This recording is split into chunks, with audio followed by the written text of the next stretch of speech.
Hello, it's Becca here. I'm just here to talk about the social process, just explain it a little bit, and then we'll get into human socialization for the transmission of culture and also how significant others affect us through the social aspect of culture. Basically, to start off, social process, it's the process by which we are taught through institutions, social structures. I think there's another one, can't remember. Um, but basically, like, I think this can differ from culture to culture as well.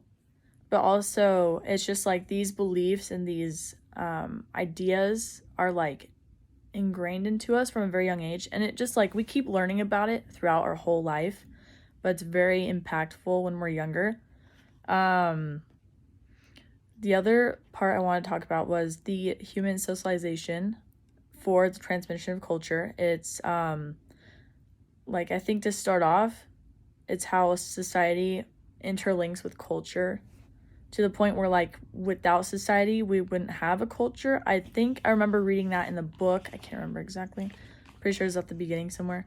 I do remember talking a little bit about it in class, but it's basically how, since society is like a group of people that has these certain beliefs, it transfers into our culture because our culture is full of beliefs and traditions and what's the other one? I'm trying to remember.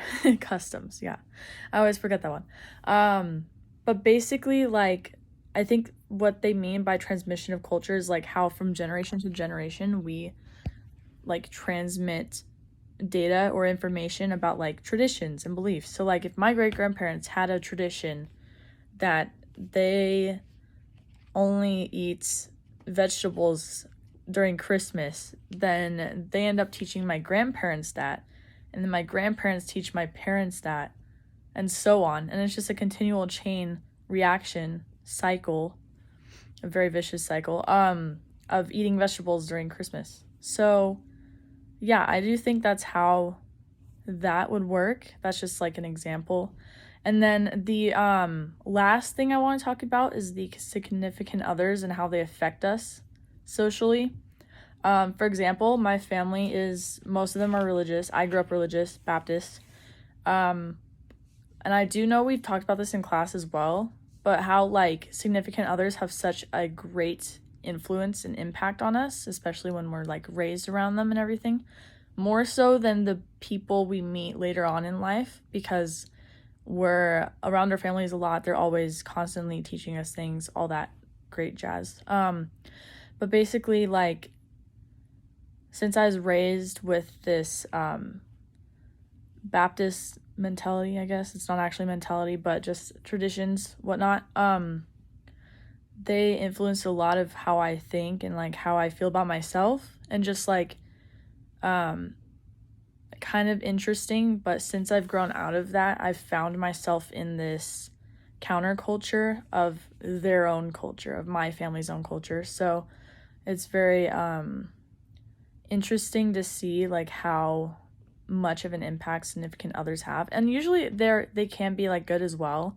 like how when we're raised to be like kind and like say thank you and say please and stuff and like all those things, I do think that's like a good, like, just being polite to other people. I feel like most parents try to teach their kids that, but it's something that is taught from generation to generation. Sometimes not, sometimes it's disrupted, but usually for the most part it's very hard to break.